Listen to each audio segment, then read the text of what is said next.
I don't mean to keep bringing up the Godzilla anime trilogy. Nobody wants to let it just wither away more than I do. But every once in a while, I have thoughts about it which need addressing. This one in particular has bothered me for a while, even from back when I thought the first entry, Planet of the Monsters, was okay. I never devoted much time to addressing this issue because the trilogy had much bigger problems to discuss, but now I believe the time has come. The problem today concerns Yuko Tani. Yuko is somewhat of a paradoxical being within the trilogy, as she is a totally useless character elevated to a place of importance by the plot. She is counted as one of the primaries, prominently featured in the advertising of each film, yet she has no personality to speak of. She contributes nothing to the plot on her own, yet circumstances force her into a position of relevancy. She is involved, yet she is not involved. As a result of this dichotomy, Yuko has become a character who vexes me. She has no reason to be so prominent in these films, yet there she is in spite of herself. The reason for this paradox stems from how the movies attempt to convince the audience that she actually does have a character without providing any hard evidence to support the claim.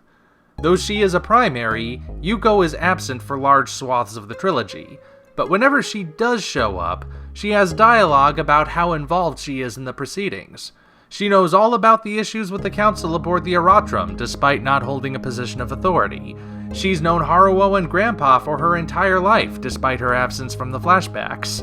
And she's been doing a lot of growth and soul-searching while she's been off-screen, despite having no stated objectives or motivations. That growth just happened while we were watching Haruo being angry, but it still totally happened because we're being told it happened. We're supposed to believe that it's all true based on that.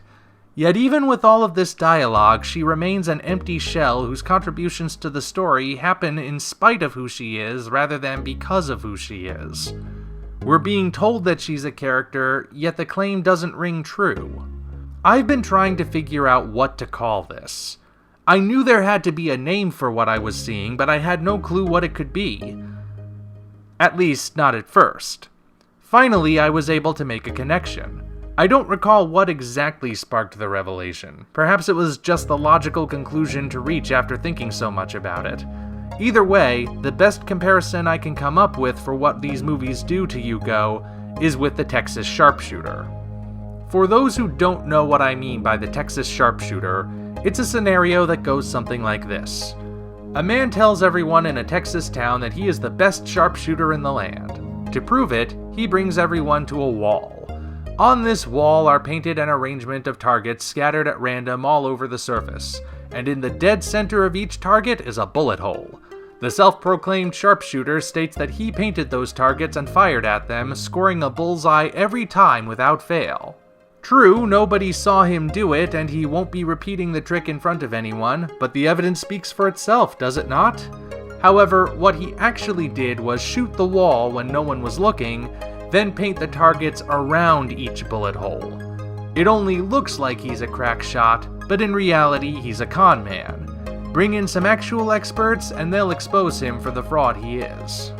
The Texas sharpshooter is usually considered a logical fallacy, describing what happens when someone constructs their facts around a point in a convincing way and expects that no one will look too closely and realize the problems with his case. It's not generally applied to character writing, yet that appears to be what happened with Yuko. Dialogue is applied to her to create the sense that she has a personality or has undergone character development, and the people around her behave as if this is true.